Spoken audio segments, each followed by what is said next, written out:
Hey guys, welcome to another day in the shop. Today is going to be the first part of the LS swap. I know a lot of you guys might have been waiting for that part. It's actually not near as hard as a lot of people think it is. I'm gonna go ahead and show you the motor. I went ahead and got it prepped. So just gonna go over a few of the little things that I did before I'm getting ready to drop this motor in. First thing, I'll just start at the top. The oil pressure sensor at the back top of the motor, that is not used in the LS swap. It does not get used, so they sell that little adapter so I can have a manual oil pressure gauge in the truck. So I added that in. Obviously pulled off the intake, got my leveler and my pull plate on there so I can lift the motor. Another thing that I did, I've already got the motor mounts. These are from Tinworks. Those are the adjustable motor mounts. So I can put it in there, slide it back and forth and get it lined up however I want. You can see down here, knock sensor relocation. So on these LS motors, the knock sensors are underneath the intake, and I did not do this on the last motor. Kind of wish I would have, but I got an ICT billet plate that is not on there yet. You basically move your knock sensors to the sides of the motors, and that way if you ever have a knock sensor go out, you don't have to pull the whole intake and everything off. So the last thing here is I did a LS swap oil pan. So that is a low profile oil pan. Holley sells these. They are about $400, I believe. But there's Chinese companies that are making them now for a fraction of that price. I think I paid $100 for this oil pan. Comes with all the bolts, comes with a gasket, drain plug, oil bypass, and the threaded insert for the oil filter. So I got that all on. Headers, these are the shorty headers from Speed Engineering, very affordable, high quality, and they have the V-band collectors with the oxygen sensor bung in the sides. So I used those on the other truck, worked out great clearance. So I did that. Now I think about the last thing I did, you can see I'm using a 4L60 transmission, which should be fine for this, pretty much stock application. The cooler fittings from the factory, metal tubes, these are 6AN fittings that you can also buy on Amazon, eBay, Summit, wherever.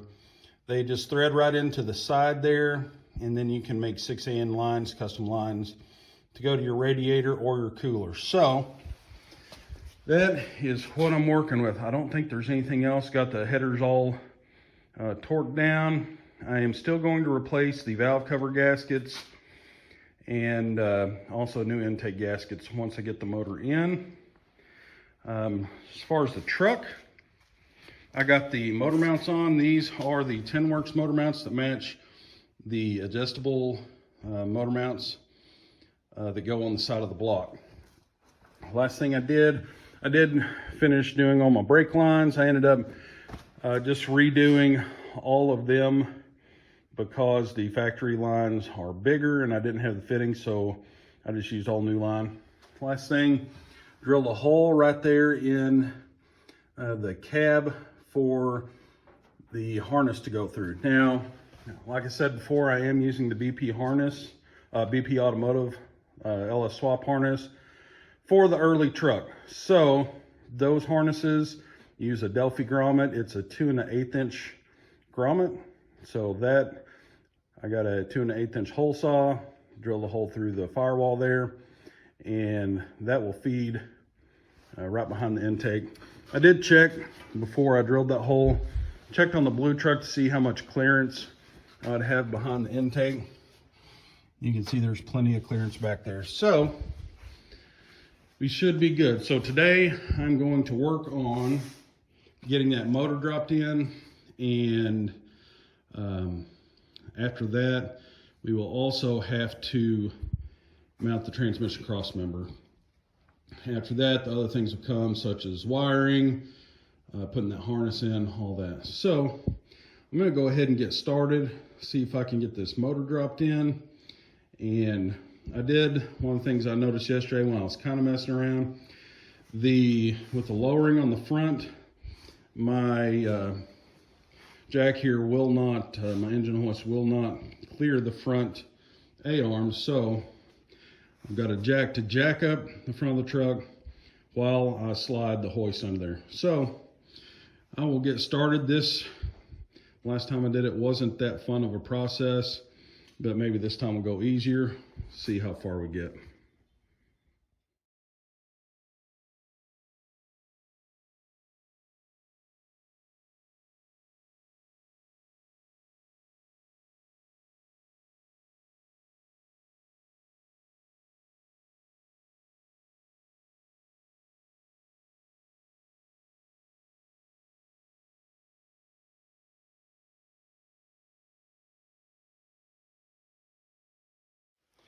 All right, got that motor stabbed in there with the transmission. It actually wasn't that bad. It seems like it was easier than the last motor, but I think what I'm gonna do, so I'll go ahead and show you, that's the motor stabbed in there. We got plenty of clearance there. It's pretty close on that front tube, but I do have a gap. So I got that valley cover on there. Now, if you look at the stock valley cover, I'm not going to dig the old one out that I pulled off, but there's 2 holes for the knock sensors, and then they just have this round plug that goes in the top of them with the wiring harness.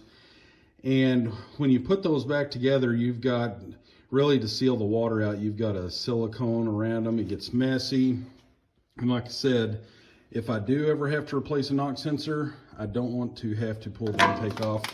I can just pull it off the sides. You can see the passenger side knock sensor mount right there, and then you can see the driver's side right there. So I still need to center the motor up. I'm gonna wait until I get the transmission cross member in there. I've got the transmission kind of supported with the jack right now, so it doesn't just flop around. But the motor is in there. I'm pretty happy with that. It did lower the front end down, and everything is sitting about level now. Like I said in our earlier video, it's kind of hard to see a wide angle shot in here, but man, it looks pretty good. I'm pretty happy with that. So I guess next step is to go ahead and get that transmission cross member mounted up. I do have a brand new cross member for that I ordered off of Amazon, and I will show that to you here in just a minute. Okay, so this is the transmission cross member I got, and I got this off of Amazon as well. It has, what I like about it, it has that double hump, so I think that'll be nice to clear exhaust. Also got a new transmission mount while I was at it, so I think the transmission mount was about 20 bucks, 25 bucks, and then the cross member, I believe it was about 65 bucks. So the last one I got, I think it was probably about 140. I found this one. All the welds look pretty nice on it, and it comes pre-painted, so that's also nice. So I think that's gonna work out real nice. I'm gonna get under there, kind of test fit this, and see how it fits up. Hey guys, back on the LS swap. So been working on quite a few things here, and you might have seen in my last video I got the gauges and the gauge pod cut out, but I got all my gaskets and the other parts that I think I need for part 1 of this LS swap. So I've got the motor in, got the intake on, new valve cover gaskets while I was at it, new intake gaskets, and I'm about to the part where I need to run the wiring harness. So one thing I did want to mention, I didn't mention in the power steering video, is they sell, Dirty Dingo sells an adapter for the LS power steering pump. I don't know if I can get in there and show you. Yeah, I can. You can see a little brass fitting. They sell that, it's about 20 bucks on Amazon. You can get on there, and then you put that, you just screw that into the back of your power steering, and then you can use the square body power steering lines. The pressure side has to screw into that adapter. The return side is not a pressurized line, so it just goes back onto the drain for the power steering. But I'm getting ready to run this wiring harness, and I wanted to show you guys why I spend the extra money on the BP Automotive harness. So this is the harness. I kind of pulled it out a little bit.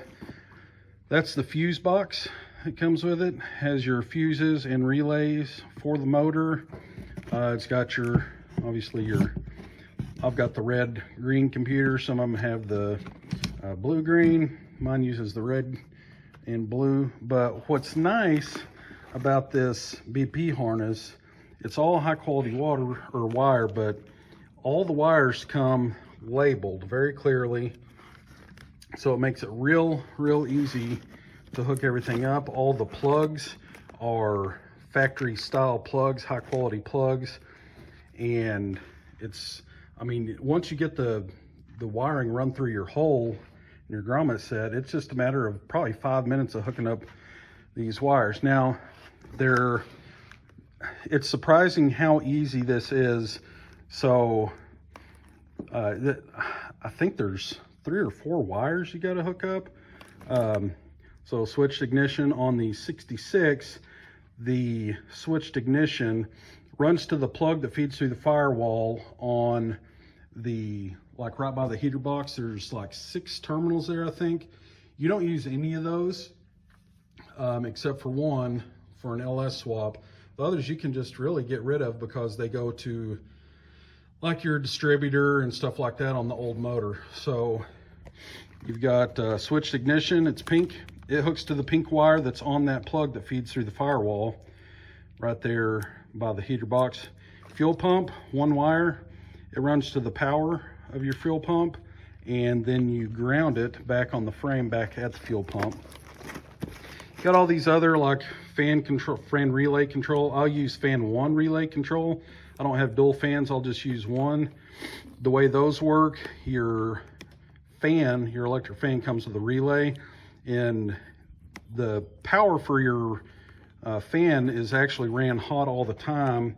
And the way the fan relay control works is that the computer creates a ground when your engine reaches your set temperature. So this wire hooks to your relay system on your fan and makes that ground wire.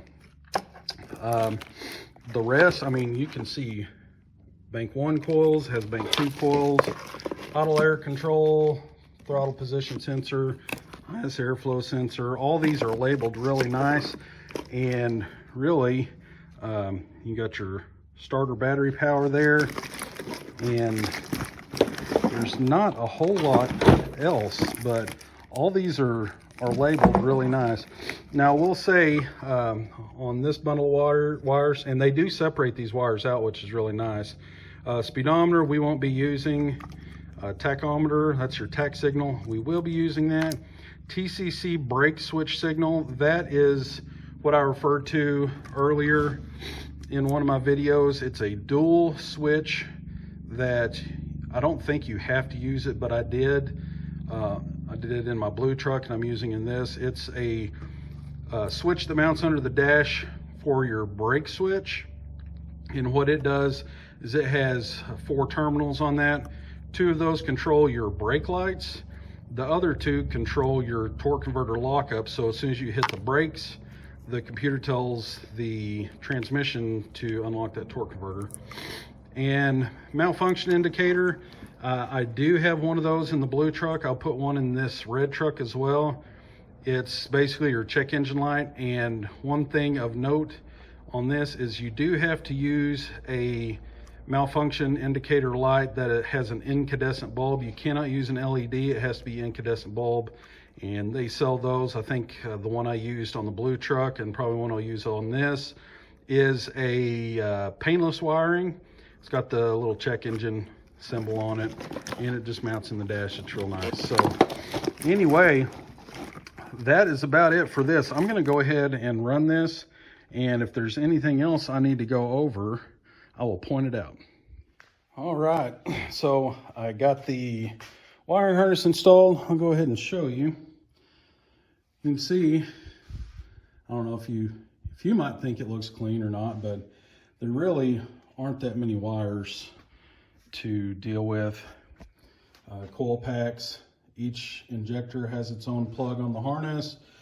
Got your map sensor, got your idle air and your throttle position sensor, alternator, coolant temperature sensor right there. Like I said, all these are labeled, so it makes it super easy, and it's really not bad. So the wires you have to hook up, it does have 2 big grounds. I still have to hook those up. Like I said before, I have the, there's one big red wire that goes down. Can't see it, goes to your starter on the starter battery post. And there is your signal wire from your ignition. I'll show you inside. It came together pretty clean. There's my hole with the grommet. And then here is my bundle of wires. Obviously, the 2 big plugs go to the computer.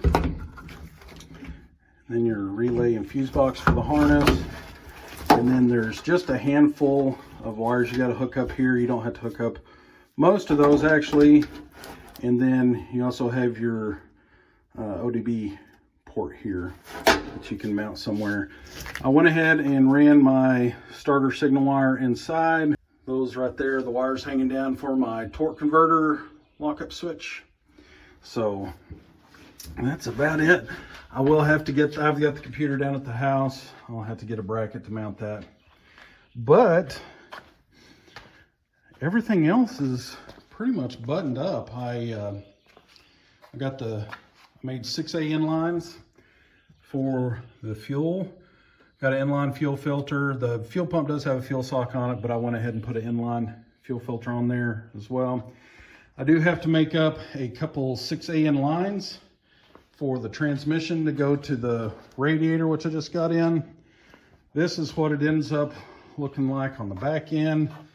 Like I said, 6A inlines all the way. Fuel filter is about halfway. It's right under the cab, so I'll have easy access. My cousin Warren watches these videos, and he recommended this, and I also do it anyway. But like I said, when you're dropping your tank, if you ever have to, you don't want to have to unwire stuff. So they sell these plugs on Amazon, waterproof, and I can just wire that in to this. This one will run into the fuel pump relay that comes from that harness, the gray wire. And then the black one I'll run to a chassis ground. But anyway, that is about it for part 1 of this LS swap. It should be, like I said, I got a few more things. Gotta have my wife help me put the cap back on the front of the truck. Gotta get a battery, mount the radiator, and finagle some radiator hoses. One thing on these LS's is the heater hoses. If you aren't gonna run a heater, I'll show you on the blue truck. I did not run a heater on it, and they sell a bypass hose. You can get about anywhere to just cut that off. It just circulates it back in. I probably will go ahead and run the heater hoses up here to the heater box. Probably get a new core for those. Those are pretty cheap. But I would kind of like to have a heater because I didn't really drive the blue truck at all this winter because I did not have heat, no defrost. So anyway, that is going to wrap up part 1 of the LS swap. So I'm going to button these other things up, and hopefully by the next video I put out, unless I put out just a little video here and there, we will be trying to start this thing up. Not too far away, and really just to kind of tell you how easy this is, I started this build about 5 weeks ago. Redid all the suspension, disc brakes, power brake booster, lowering, everything. These trucks are super easy to work on. So anyway, thanks for joining me, and I hope you will join me on the next video.